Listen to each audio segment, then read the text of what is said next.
All right, good morning. I'm Greg Reis, with Friends of the River, and I'll just wait for my slides to come up. Friends of the River is protects and restores California rivers by influencing public policy and inspiring citizen action. Next slide, please. So my main points are Alternative 5A, applying a Term 91 approach to all water users during droughts is a prudent approach. Alternative 5B, a shared water shortage provision, is a proven approach in urban settings and in annual State Water Project and Central Valley Project allocations. Alternative 6A, options 1 and 2, are a necessary approach and should be applied not just under the VA, but to all the unprotected flows the ecosystem is relying upon. And alternative 6A, option 3, the DWR proposal, is a distraction and delay from needed action. And this last one takes special importance this week after we've seen federal executive orders directly attacking the flows to the estuary. So uncertain future federal protections mean the state must quickly protect as much of the hydrograph as possible. So I don't think I need to say anything more about 5A. That's a prudent approach, and I look forward to seeing the modeling of all these approaches. Alternative 5B, which is an option I think the board should consider, makes ecosystem flows a shared obligation of all water users instead of putting the burden entirely on a few. This proven approach works every year for SWP and CBP allocations and during almost every drought for urban water conservation. So here's a simple example with a senior and a junior water right and no minimum flow. No minimum flow is a common situation when water rights were handed out, but it's no longer acceptable or legal. So when we add a minimum flow, the dashed line here is 55% of the total flow. What happens? It leaves 45% available to allocate.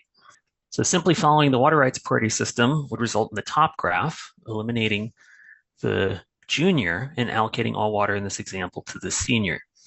A shared shortage provision, where each user is allocated 45% of their rights, would result in a more equitable distribution of water, as in the bottom graph.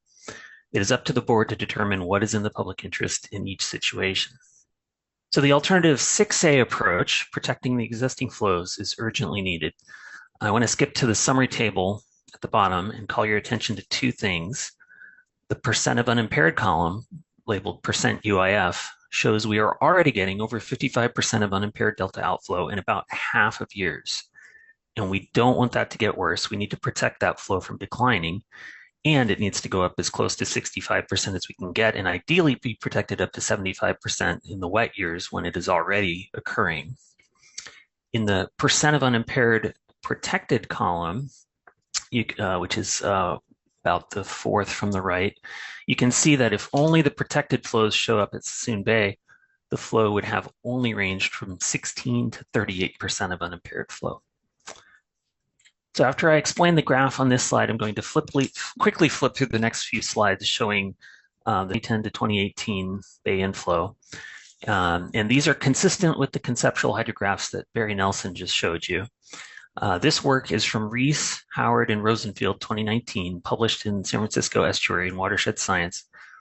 It is a historical accounting of what controlled exports and outflows and is generally consistent with work by the state water contractors and also work by Greg Gartrell. And I say generally consistent because Gartrell showed that the salinity control water is increasing over time, and there might be some slight differences in details.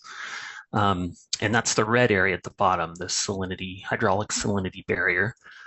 The green area is D1641 required flow on top of the red. Purple is ESA required. Now the light green and the light purple are within existing export capacity. Since our 2019 paper, I took this farther and parsed the AUO, or additional uncaptured outflow, so in the outflow in excess of export capacity, into dark green or dark purple.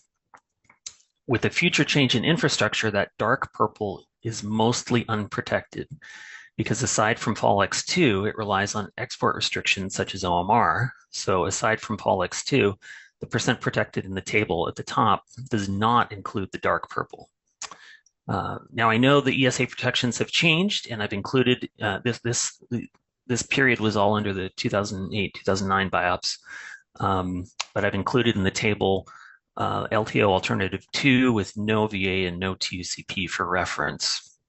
And because there's climate change in that modeling, the unimpaired is sometimes different as well.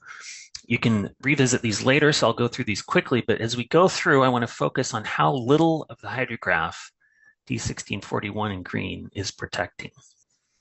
Okay, so 2011, it was a wet year with very little of the hydrograph, only the green and the light purple protected from future infrastructure or federal ESA changes. You can see the purple fall X2 at the end of the water year, which was protected under those previous BIOPS. 2012 was below normal, but it followed a wet year, so there's some fall X2 at the beginning of the water year in the purple. Again, note how little green and red is protected by the water quality control plan.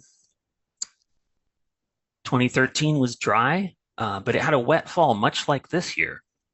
And most of the high flows prior to February were unprotected. And then 2014 was critical with TUCPs. And you can see in the table, I've included, again, LTO alternative 2 with no TUCP, and that would actually protect more flow than historically occurred with the TUCPs. 2015 also was critical with TUCPs, with very little protection from the water quality control plan in green. So 2016 was a below normal refill year following the drought, and those years, or ending the drought, and those years like 2016 and 2009 have some of the lowest percent of unimpaired flow. So I would argue that higher carryover storage during droughts could not only help cold water pool, but could also go a long way in protecting the bay inflow hydrograph from aggressive refill in years like this. Because if your storage is higher, you're not needing to fill it up as much in these years. All right, 2016 was very wet. So you can see fall X2 again at the end of the water year for a wet year. Very little of the hydrograph is protected in green, red and green. And the last one, 2018, below normal following wet. So again, you get the fall X2 at the beginning of the water year, but the water quality control plan in green and in red is doing very little to protect outflows from future infrastructure and ESA changes. So in conclusion, the board should vigorously protect the uncaptured delta outflows that are supporting the ecosystem. It has identified reasonable approaches for doing that in alternatives 5A and 6A.